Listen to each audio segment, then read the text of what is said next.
That chain reaction of the senses is typical of practically every physical problem that we have. We're no longer back at the source of the problem. We're thinking of the side effects, how it affects us, how it hurts, how it's discoloring our skin. These are parts of the chain reaction. And now nothing you do seems to help. You're trying to remove it.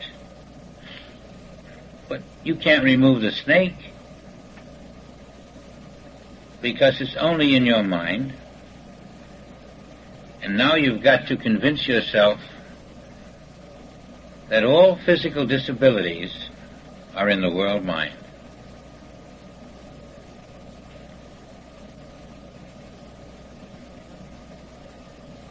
And the way you prove that to yourself is by knowing that God is the creator and there is no other creator. God is the cause and there is no other cause. God is the source of all that is real and there is no other source.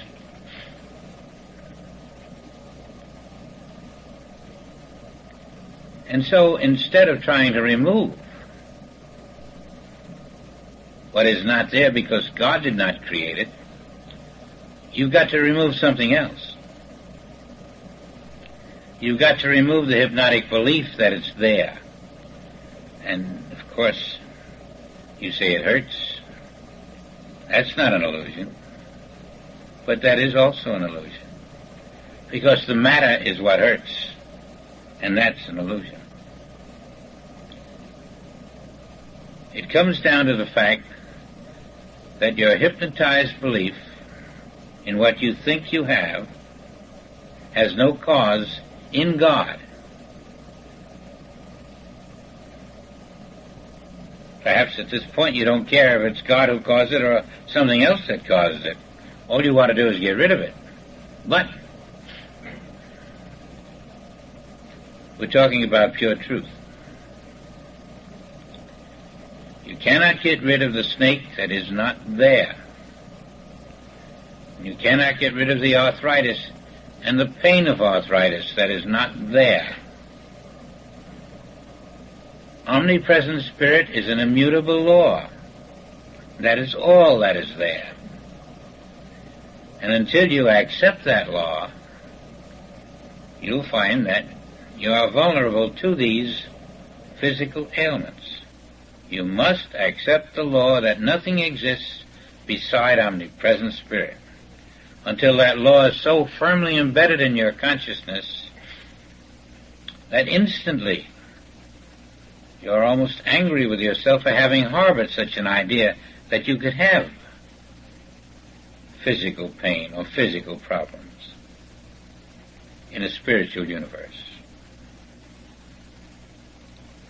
Half the battle is won with that knowledge. You get rid of pain that way. You don't try to remove the pain. Oh, you can medically. But when you want to do it spiritually, instead of removing the pain, you remove the belief in the existence of the matter that pains you. And that's your human mind. That's what hurts. It hurts because your Christ mind is the only mind you have. The false mind hurts. When you remove the belief in a mind that is not the mind of Christ, you find a change in the pain. There's no pain in the Christ mind, and there's no other mind. The flesh doesn't hurt. The brain is reporting it.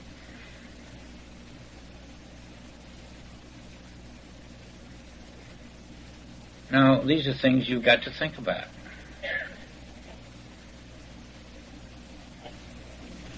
Because that is why when you say, I don't feel or see the power that raises the dead and heals the sick and feels the hungry, the reasons are that you have accepted and are stuck with certain accumulated beliefs,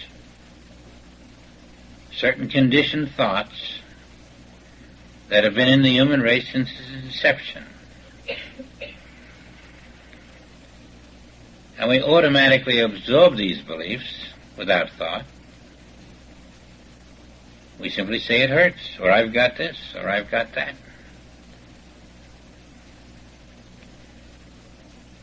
Instead of realizing that I have nothing of the kind. I am the Spirit. The me, the imposter, who wears my clothes and bears my name, he or she has this.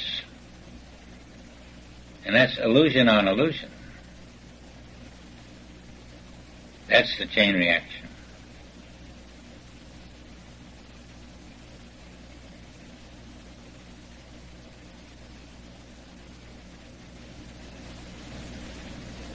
Triple I. Now, one part of the triple I that you're going to forget about is that the power of God is your very being. I am the power of God. It's not an external power that you borrow for a moment. It's the power of your being. Omnipotence is a power of the Spirit. You are the Spirit. Omnipotence is a power of your being. And when you think the power of God that doesn't show itself to you is strange because you're so willing to see it in action, you're not seeing it in action because you think it's external to you. You think it's something you're going to get from outside. And now you've got to overcome that belief and realize that the power of God is inherent in my spiritual selfhood.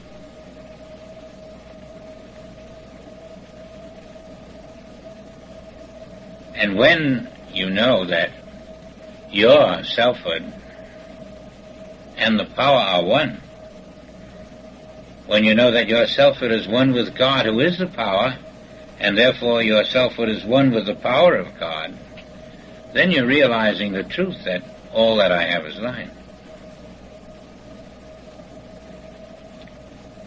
When Spirit tells us to seek ye first the kingdom, every word there is important.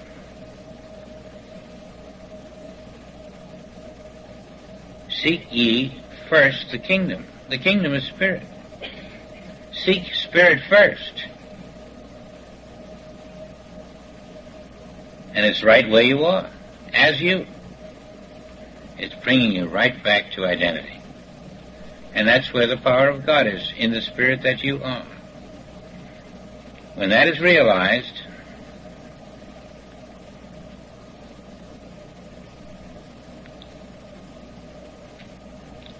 I won't say you can walk through fire, although some have,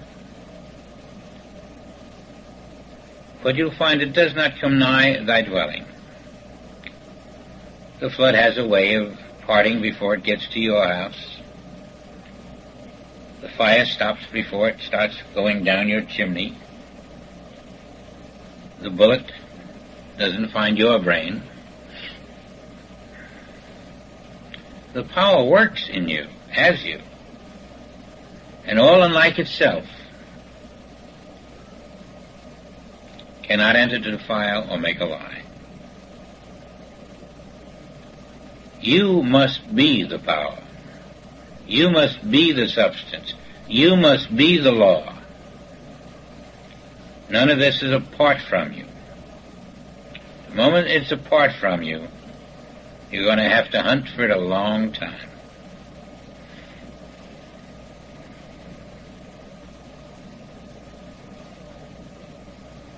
Thou seest me, thou seest the Father, and all that the Father is, therefore.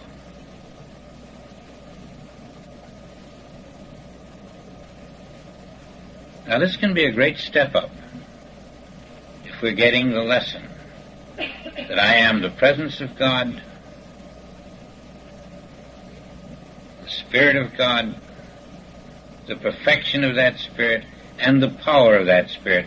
These are qualities of my being, and I will not hide my light under a bushel. This is who you are.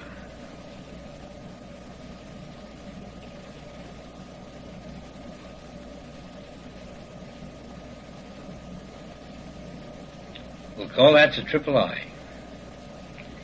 And any time you don't face a problem with the triple I, you're apt to lose a little section of it or a large section of it. Now let's take unemployment in a very simple way. Who's unemployed? A boy or a girl? Not the Spirit. Well, we've lost it right there, so let's get rid of the boy and the girl. Who's unemployed? Not the Spirit. Who are you? The Spirit. You're not unemployed. Now all you've got to do is maintain that knowledge, and you'll find that you're really not unemployed. What you know in truth will manifest.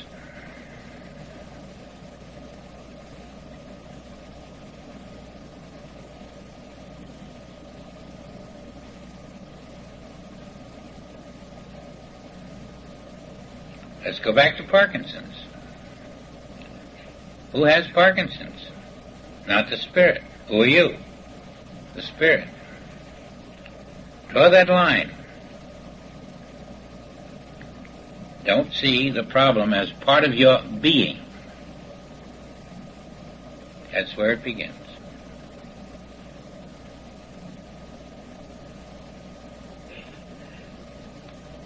And of course, if you begin to think of yourself as not a finite human self, you can see the ridiculousness of the things we suffer from. How can the universal being die? How can a universal being have a pain in the arm? How can a universal being be lacking? What can it lack? It is the universe. You think we're thinking in terms of this finite bit of flesh, saying this is me over here, and this is what I've got. And Lord, let's get past that. It's just too late in our study to be at that level, where we think of ourselves as these little 5x5s.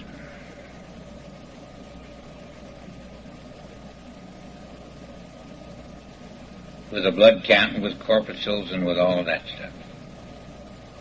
Spirit has none of this. Let's not identify ourselves with the things that humans have, and then automatically classify ourselves as humans, as mortals. Now we've got to be past that. Immortals don't have mortal diseases. Immortals don't get measured for a tombstone. Immortals are not lacking or limited.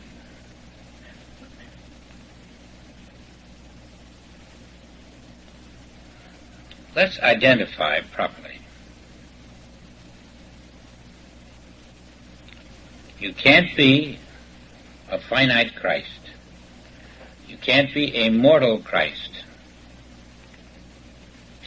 You can't be a Christ who weighs 183 pounds. You can't even be a male or female Christ.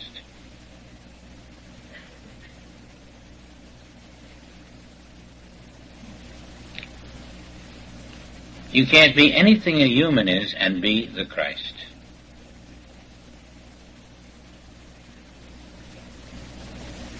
And the Father says, be perfect as your Father, which means be the Christ.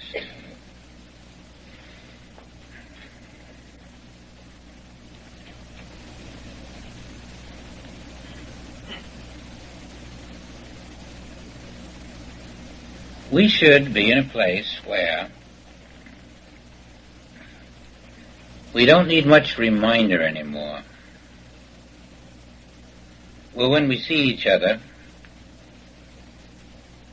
we not only know who we are, but we know who each other is. That's the least we can do for each other, is to recognize our identity. Not even saying go out and do it to the rest of the world right away, but if you can do it with each other, you'll find you will do it with the rest of the world. The longer you maintain a finite you and a finite mother and father and a finite child and a finite husband and wife, you're literally taking the Bible and putting it in the back seat of the car, and you're not looking at it. There's nothing finite in your Father's kingdom, including you. It's the finite ones who have the problems.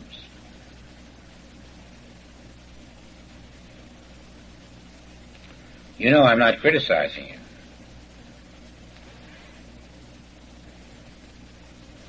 That's the last thing on my mind. There's nothing personal at all. What we're doing is getting rid of these mortal hang-ups that keep us earthbound, mortal-bound, death-bound. The more you succeed, the more I'm going to succeed, and vice versa. Every success spiritually affects everyone else. What you do for yourself, you do for the world.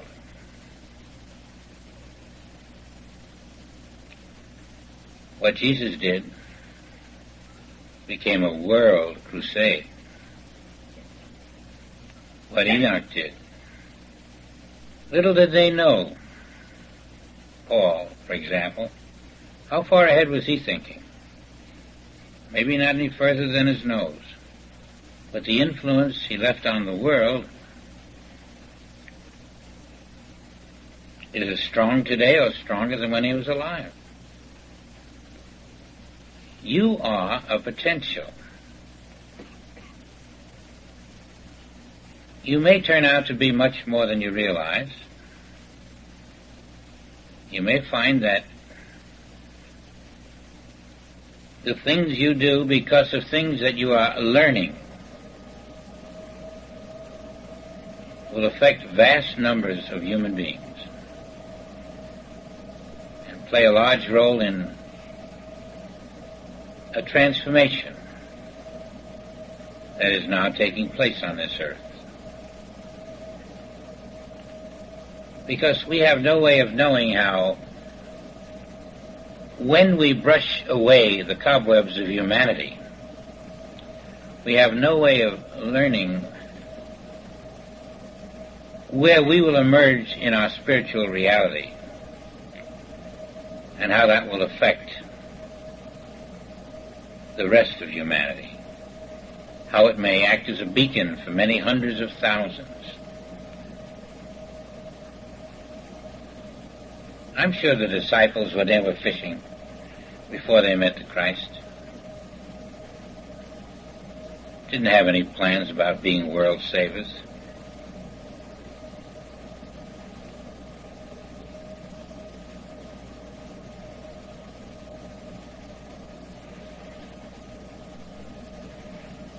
But now they're quoted. We say Peter did this and John did that. And the people who copy them and follow them are legion. There's no way to count them. Basically, we all want to be a good influence in this world. And the way to do it is to be that living spirit. I think I want to go over the triple I once more. It may be tedious, but it's important.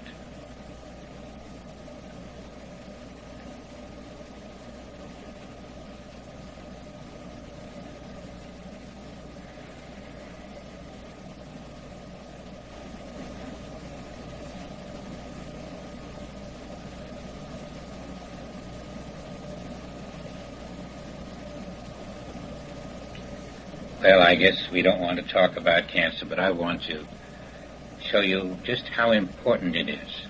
I don't know if there are 5 million cases, or roughly, maybe that at least. Each one of them can benefit by what you do in this classroom.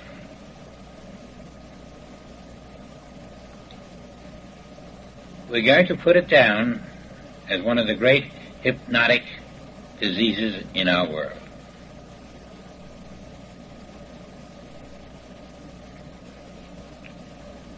We completely exonerate the Spirit of God.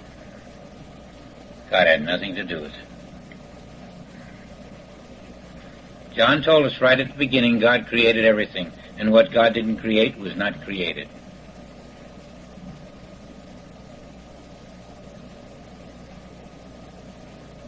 Here we're dealing with a non-creation.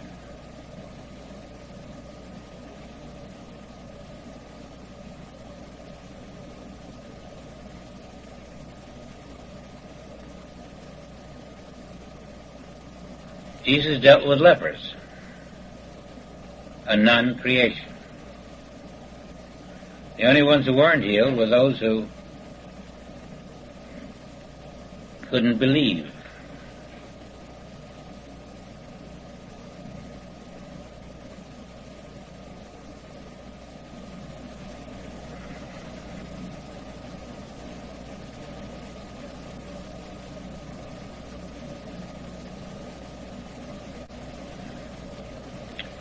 Suppose there had been many AIDS cases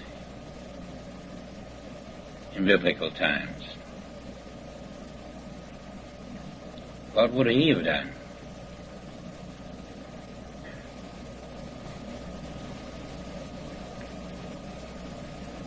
We saw what he did with the adulteress.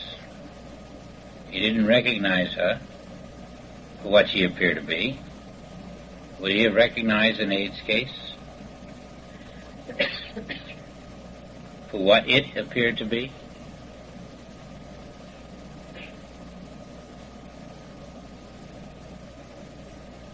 Would he have recognized a cancer case for what it appears to be?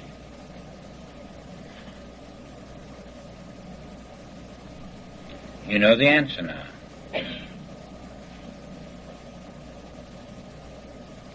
He would recognize the automatic hypnosis of the world mind feeding its hypnosis into the individual mind. The individual mind then accepts the hypnosis and manifests its belief subconsciously into the body. But the very body in which it manifests is already an expression of the world mind, is already a non-creation of the Father. So on top of the illusion of body, it now manifests an illusion of a problem in the body that is not of the Father. I guess you could find 10 illusions in there if you wanted to go in and examine every little cell. Every cell an illusion. The bloodstream an illusion. The heartbeat an illusion.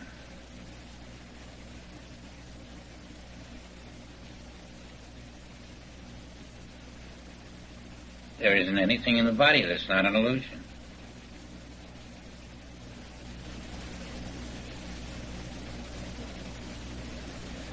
But right where the illusion appears, and which we accept, there is an invisible reality. Perfect, as the Father. And that's who we are. We are that invisible reality. The world isn't filled with nothing. It's filled with the Spirit of God, misperceived by the human mind. And in that misperception, we heap misperception upon misperception.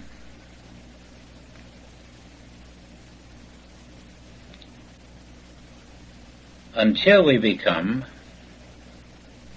sufficiently enlightened, spiritually conscious, to hold our human thought, which is magnifying these illusions.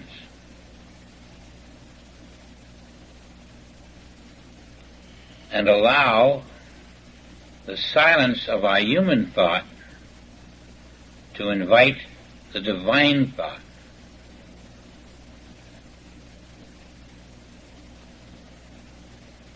And when divine thought comes through you in the silence of your human thought, it overshadows the thought illusions, the thought images of the world mind in you, and replaces them with soul images. And in the new soul image of you, there is no pain,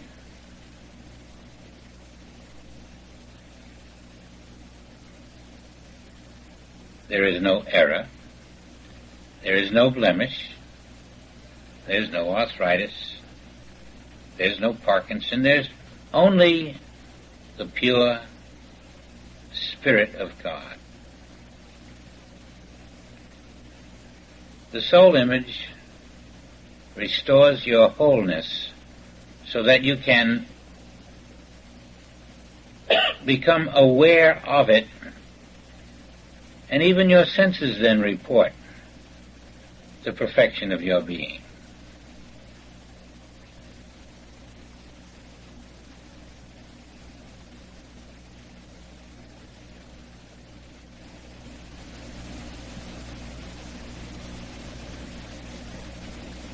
Now, Peter had very little knowledge of healing. As you know, he muddled through many cases. He was even indignant. Once he said to Christ Jesus, "How come you taught me what you knew? I went out and did it, and it didn't work."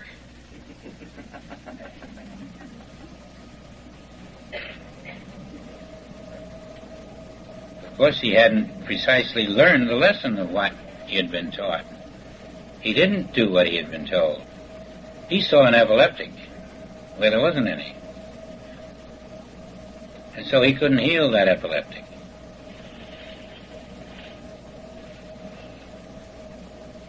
And then Jesus replaced him, and not seeing an epileptic, dissolved the condition. But Peter learned, that's the point. He wasn't always impulsive. When he stepped out of prison, it's because he had achieved that incorporeal nature of himself.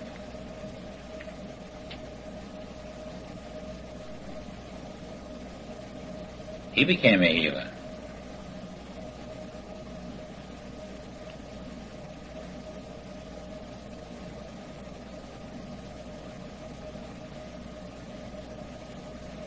If it were possible for us to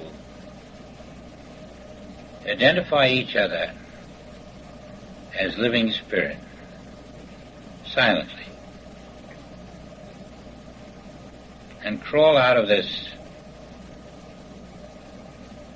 egotism which keeps us confined to me, so I don't really care about him or her,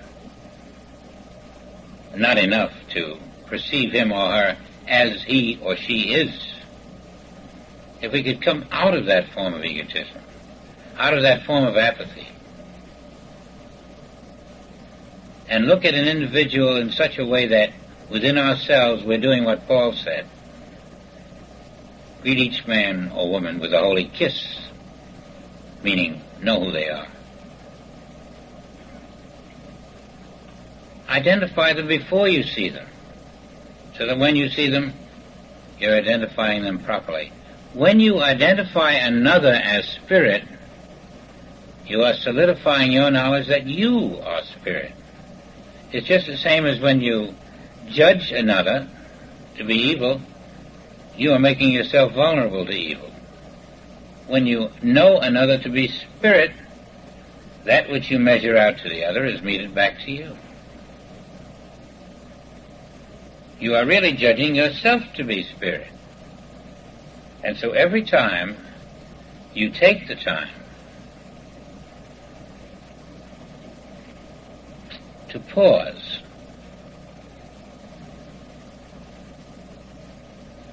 to focus on the truth, rather than just follow this way we greet each other, hi Joe, what's new, and that sort of thing. But first know who that individual is.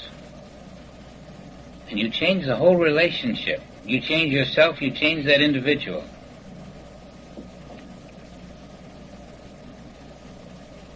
And then before you know it, you have lifted that individual and yourself just by the simple process of identifying him and yourself correctly.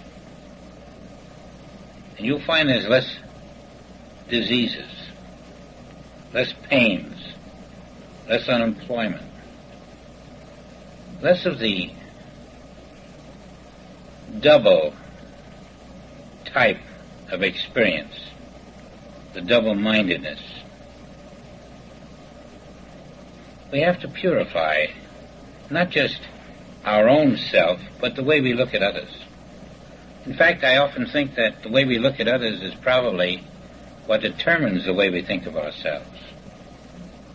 If we could look at others the right way, we'd start to think of ourselves the right way, too. It takes a little extra effort, but it's worth it.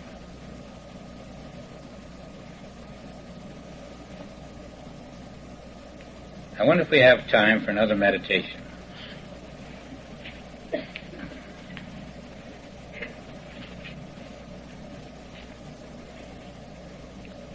Let's go back to, as a preliminary to this meditation, let's go back to the Christ statement, I am the vine. Now, when you're identifying a problem and you are not aware of the presence of Christ as your mind, which is the reason you're identifying a problem, then you're separated from the vine. What was necessary was, in order to look at that problem from the Christ viewpoint, you had to be conscious that the Christ mind is the only mind you will acknowledge. It never sees any imperfection. The moment you see imperfection, you're out of it. The moment you see imperfection but identify the perfection that is invisible, even though you're doing it on faith and not your actual vision, you're in the Christ mind, or at least trying to be. Now this then brings you into a different level. And we should be in that level so that the world ills, the world ailments bounce off our Christ mind. And I cannot accept your ailments or my own with my Christ mind. That puts you way ahead. You know that they're not there. You know that they're there only in the mind that is separated from the Christ mind. That's where they are.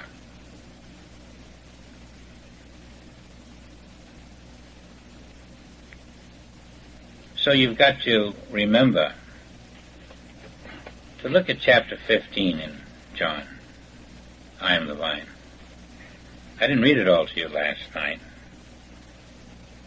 And I think it will pay everyone here to fine-comb that chapter.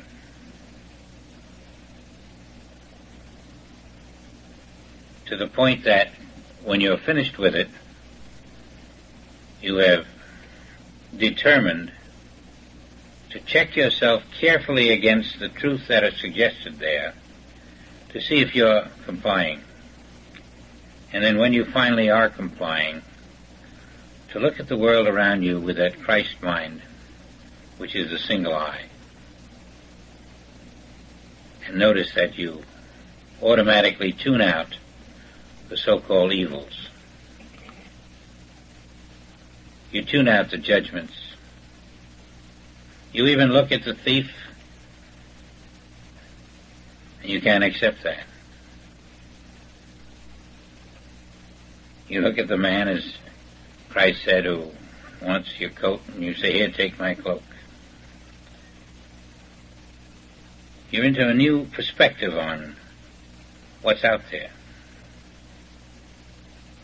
With the Christ mind, you are no longer a mere mortal. You're now a channel for divine thought. And divine thought has nothing wrong with it. Doesn't have a sick body, doesn't have any problems. It does everything according to the will of God, automatically. That's where we want to be. In that Christ mind, which is funneling to us the thoughts of God and the substance of God. Because that's how we're going to move up to the next dimension. Now let's see if we can meditate with a Christ mind, not a human mind. A mind that sees no evil, has no belief in evil, sees no matter, has no belief in matter, only accepts the pure life essence of God.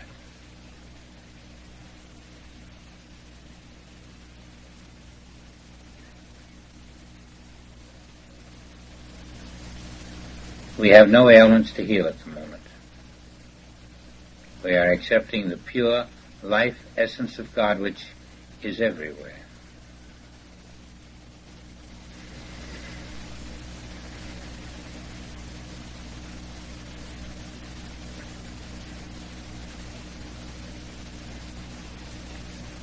That sore foot you felt this morning, you don't have it now. That pain in the shoulder, it isn't there. That was in your human mind.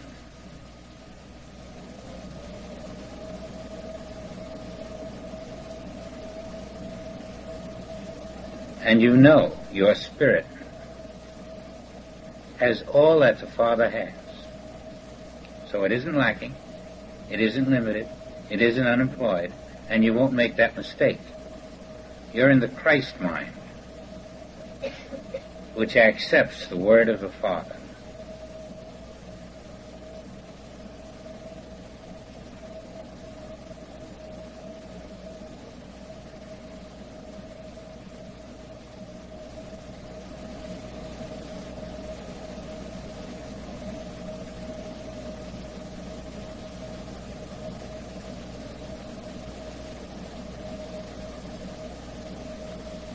While you're meditating, you have no idea what Spirit is planning for you. But it's bound to be wonderful.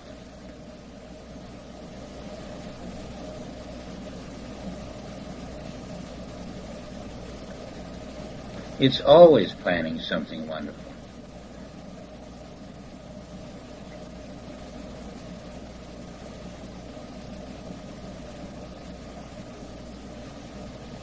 It's always saying to you, let me love you. Don't shut me out.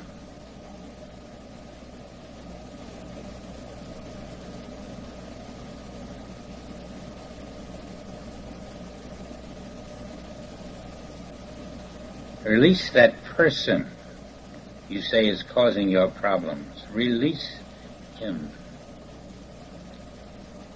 My spirit is all that is there, Don't look at that illusion.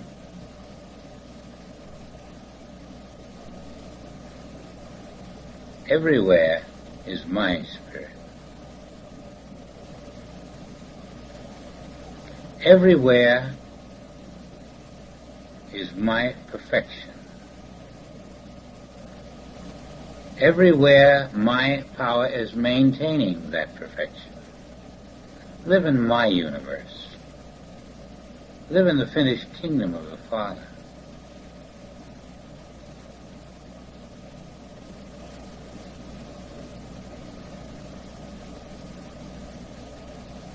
Be my son.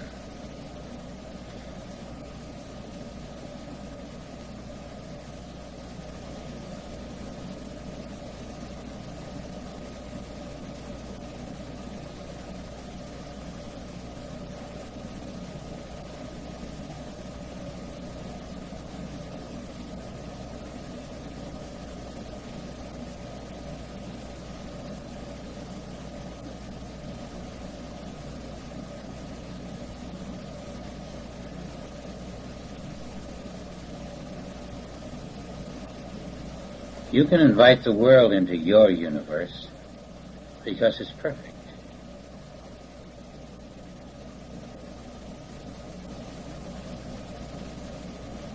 Everything the Father has is in your universe. And that's all you will find there.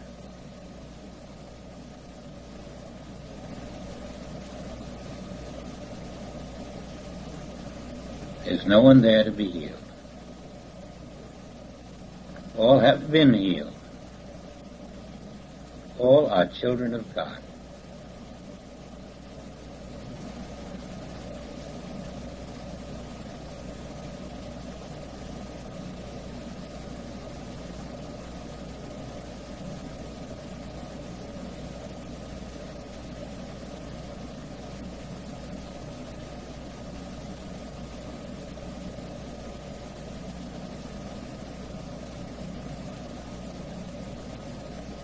That's what you have to offer this world, an opportunity for the world to walk into your universe, your perfect universe, your perfect consciousness.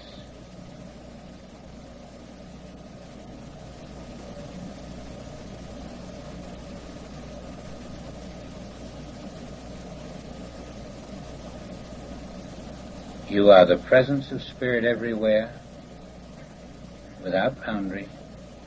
You are the perfection of Spirit everywhere. You are the power of Spirit everywhere. And nothing can change that.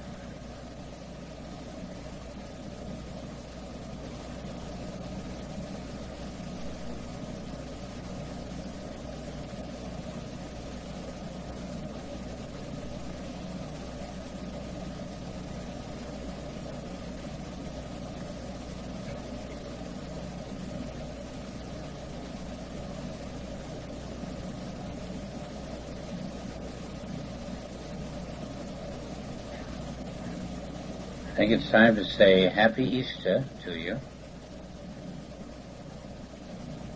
And when we see you, it will be Easter. Thanks again.